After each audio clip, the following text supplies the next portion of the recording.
What happens when a journalist stops nodding and starts pressing? What happens when charm and rehearsed grace meet someone who won't play along? That's exactly what unfolded on live television when George Stephanopoulos confronted Meghan Markle.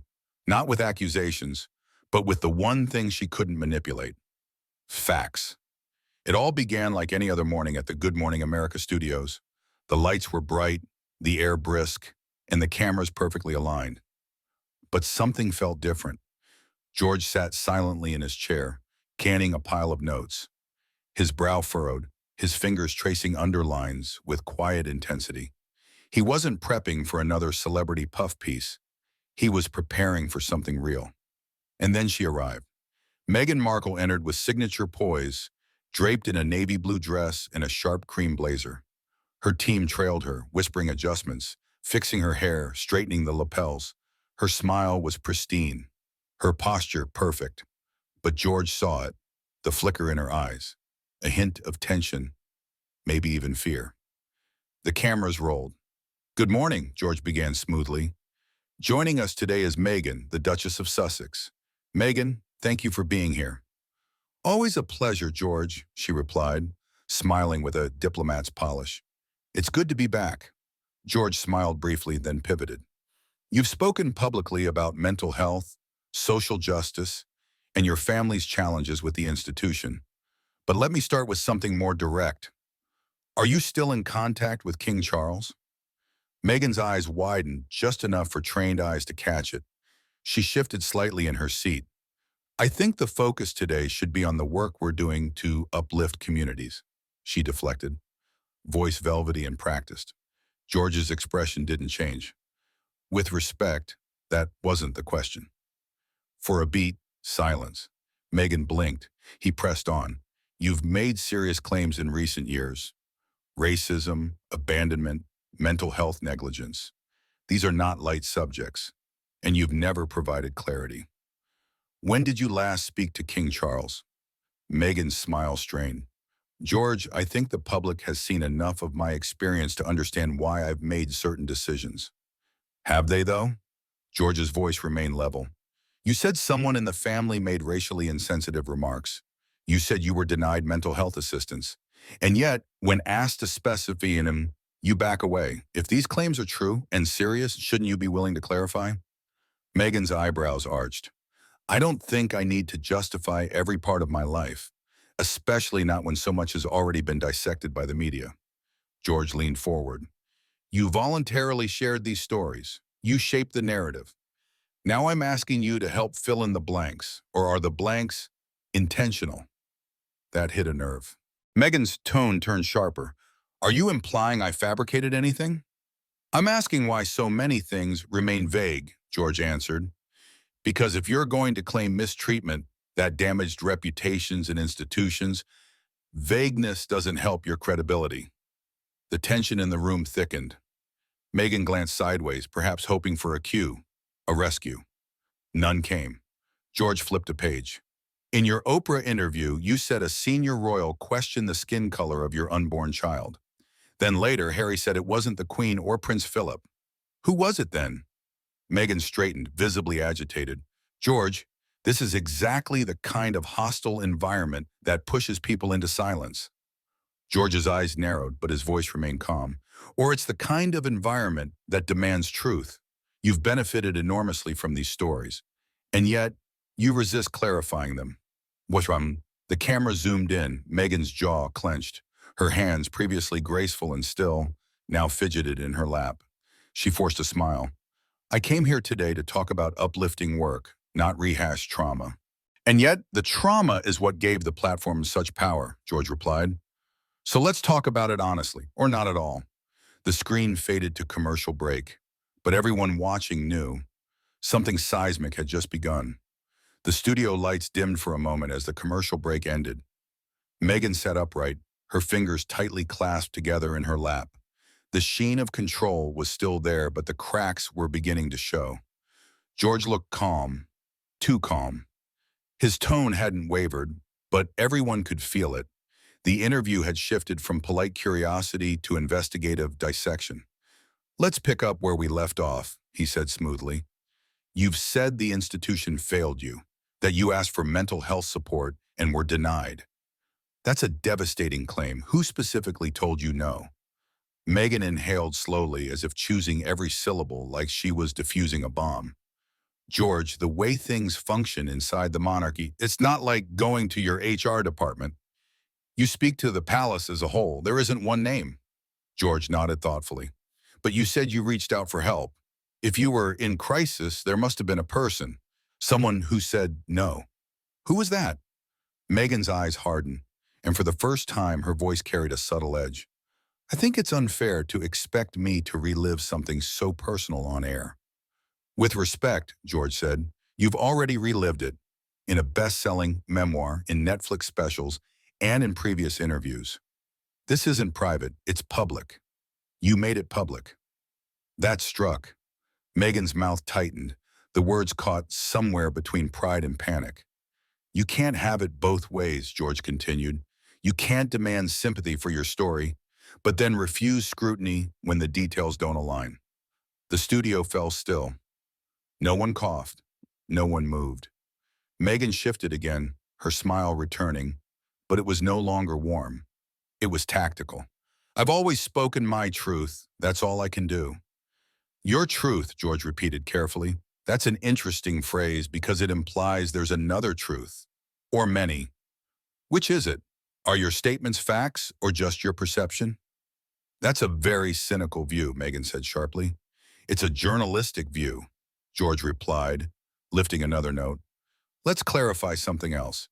You said Catherine made you cry. Then later you said you made her cry. Which is it? It was complicated, Meghan said quickly. There were emotions on both sides. But only one of those accounts is true, George pressed. Either she made you cry or you made her cry. You've claimed both at different times. Don't you think the public deserves clarity? I think they deserve compassion, Meghan deflected again. But compassion doesn't cancel contradictions, George replied evenly. Meghan's hand twitched toward her mic pack as if to rip it off, but she stopped herself. Her gaze flicked toward her team behind the cameras. They weren't moving. No one was saving her. George leaned back, giving her space she didn't want. You've also suggested in the past that you and Harry were secretly married days before the official royal wedding. The Archbishop of Canterbury denied that. So, was that claim inaccurate? It was a spiritual moment between us, Meghan said tightly. But that's not what you said originally, George said. You said you were married, legally. That's different. She didn't answer. And this is the pattern, George added. Big claims, big sympathy, but when details are questioned, everything becomes blurry. The words sank like stones. Meghan's face was still poised, but her hands now rested clenched on her knees. Her voice dropped a register. You're twisting this, she said. All of it. No, George said, his tone quiet but firm. I'm untwisting it. And for the first time, Meghan Markle, the Duchess, the activist, the media-trained icon, had no comeback. The silence wasn't edited. It was real. And it was louder than any answer she could have given. The camera stayed focused on Meghan's face as the next segment began. The commercial break hadn't helped. Her eyes were glassy, her posture tense, and her carefully constructed smile had disappeared completely. The studio felt colder now, the air tighter. Meghan wasn't just in an interview. She was under a microscope. George turned a page in his notes with calm precision, the subtle rustle sounding like a gavel dropping in court. Let's go back to the Oprah interview, he said. You made headlines around the world by saying there were conversations within the royal family about your son's skin color. That's a serious claim, but when asked who said it, you refused to name them. Why? Meghan's throat tightened. Because it was a private conversation, she said softly. But you revealed the existence of it publicly, George countered. Don't you see the contradiction? If you wanted it to stay private, why mention it at all? It was about highlighting the issue, she snapped, not pointing fingers. But you did point fingers, George said calmly, just not clearly. You accused someone, possibly multiple people, of racism. That has consequences, public ones. And now, years later, we're still no closer to clarity. Meghan looked away for a second, then met his gaze. It wasn't my intention to cause harm. But you did cause harm, and you did it with half the information. That's what's troubling to many people, Meghan. You say you care about truth and justice, but you only share enough to serve your narrative. Her lip twitched. George pressed further. Let's talk about your father. Meghan's expression instantly hardened. You said he sold you out to the tabloids, but he claims he tried to contact you many times, that he was shut out. Can you say definitively that he never tried to reconcile? He chose publicity over his daughter, she answered quickly, almost by instinct. But he claims he went public after being misrepresented, that he was hurt, that he wanted his side heard. Isn't it possible he felt silenced? Meghan's fingers dug into the fabric of her skirt. There's a pattern here, George continued. Your father, your half-sister, the royal family, friends, staff, anyone who challenges your version of events ends up either vilified or erased. Are you saying they're all lying? No, Meghan said sharply. I'm saying they're irrelevant. George raised his eyebrows. Irrelevant? They weren't part of my story, not the way I lived it. That's not how truth works, George said. Truth isn't based on who you include. It's based on facts. And those facts seem to shift depending on which show you're sitting on. The control room was dead silent. Meghan's team was motionless behind the cameras, unsure whether to intervene or let the train wreck unfold. And Meghan was no longer hiding behind diplomacy. Her voice was sharper now, her posture defensive. You invited me here to ambush me, she said. I invited you here to talk, George replied. But it turns out talking to you is only easy when no one challenges the script. Meghan's jaw clenched. You're twisting this entire interview. George leaned forward. Then set it straight. Right now, let's clear it all up. No peer, no coaching, just you. Who made the comment about your son's skin color? I won't name them.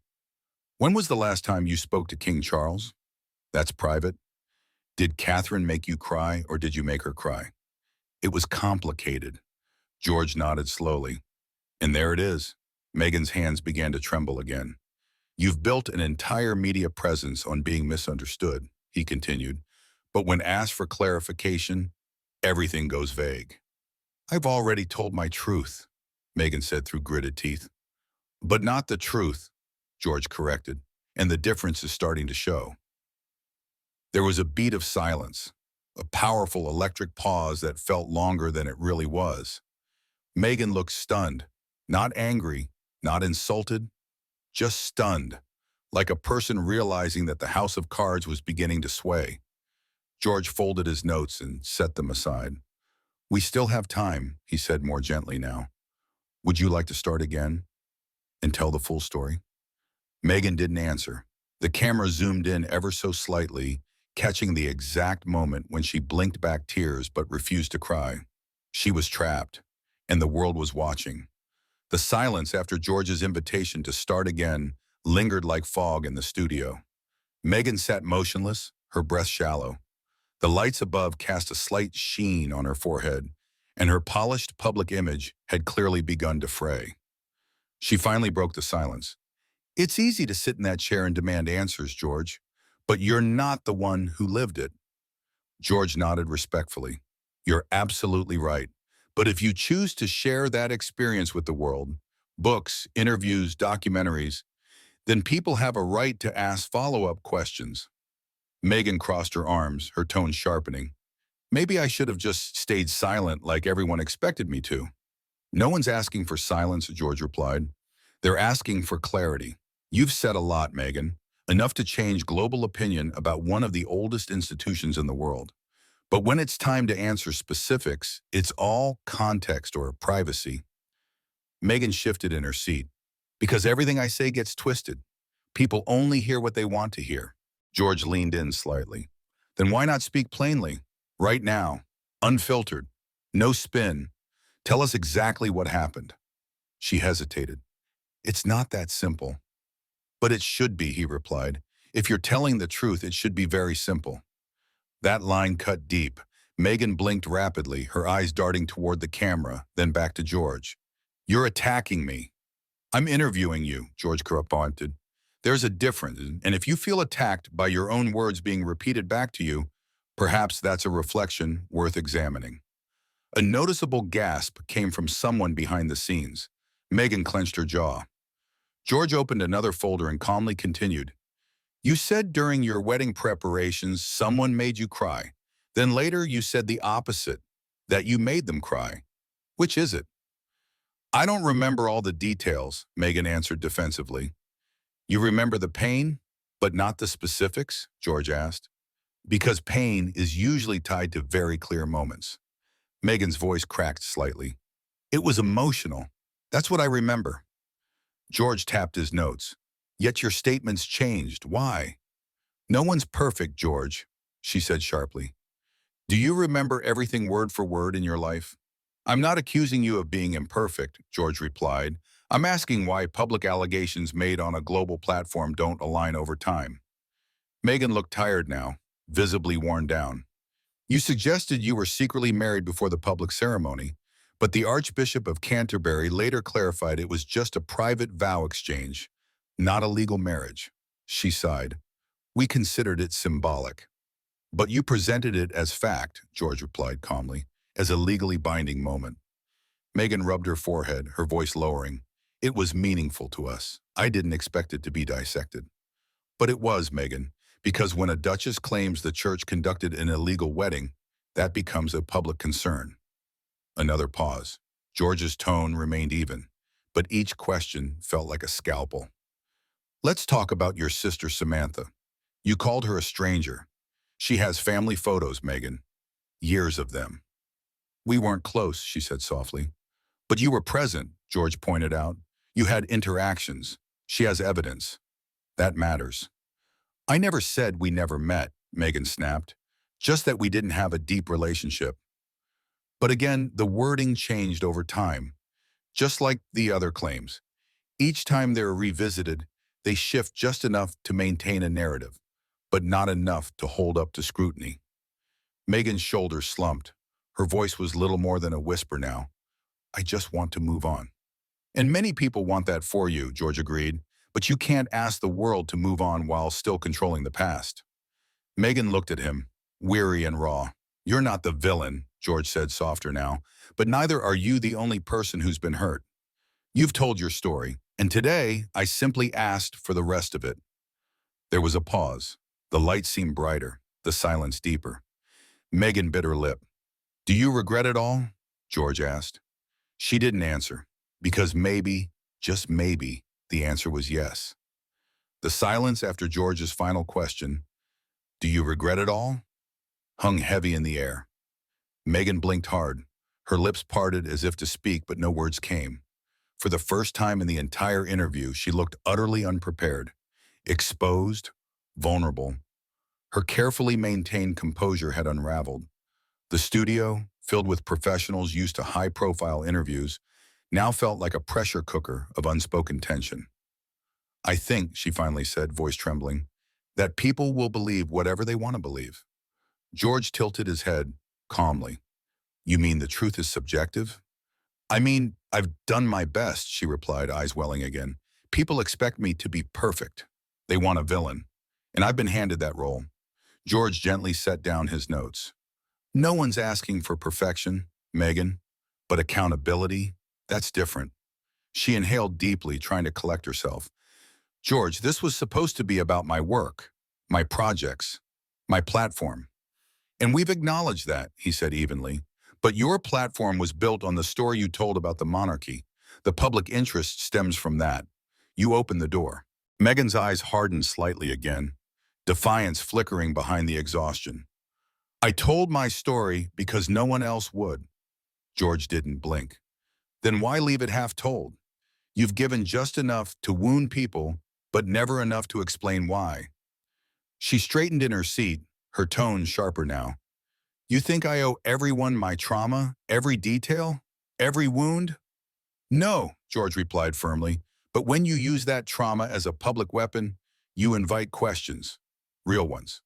Meghan's jaw tightened. This is turning into a cross-examination. This is journalism, he repeated. You wanted the spotlight, Meghan. It's hot. That's the pow. The camera crew stayed silent, not a breath in the control room. Producers exchanged glances, unsure whether to intervene. George leaned forward again, softer this time.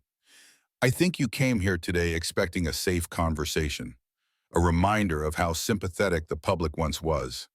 But that's not the moment we're in anymore, is it? Meghan's hands clenched tightly in her lap. You said Harry lost his family, that you both were driven away by cruelty and racism. If that's true, and parts of it very well may be, then help us understand it with precision. Not hints, not half-truths. She didn't answer. You said you were suicidal? That's serious. You said someone spoke about Archie's skin color. Also serious. You said you were married in secret. That was false. You said you made peace with your sister, then said she was a stranger. That's a contradiction. Meghan's mouth opened, but no defense came. She simply stared at George, eyes wide, lips trembling. We're not here to destroy you, George said, but we are here to ask, why doesn't your story hold up? Then it happened. With a quick flick of her wrist, Meghan reached for the microphone on her blouse, unclipped it, and set it gently on the seat beside her. I think we're done here, she said coldly, rising to her feet. Behind the cameras, her team sprang to action, shuffling papers, grabbing bags, whispering urgently. George remained in his chair, calm, composed, completely unshaken. That's your choice, of course, he said. But walking away doesn't change the questions, and it doesn't answer them either. She didn't respond.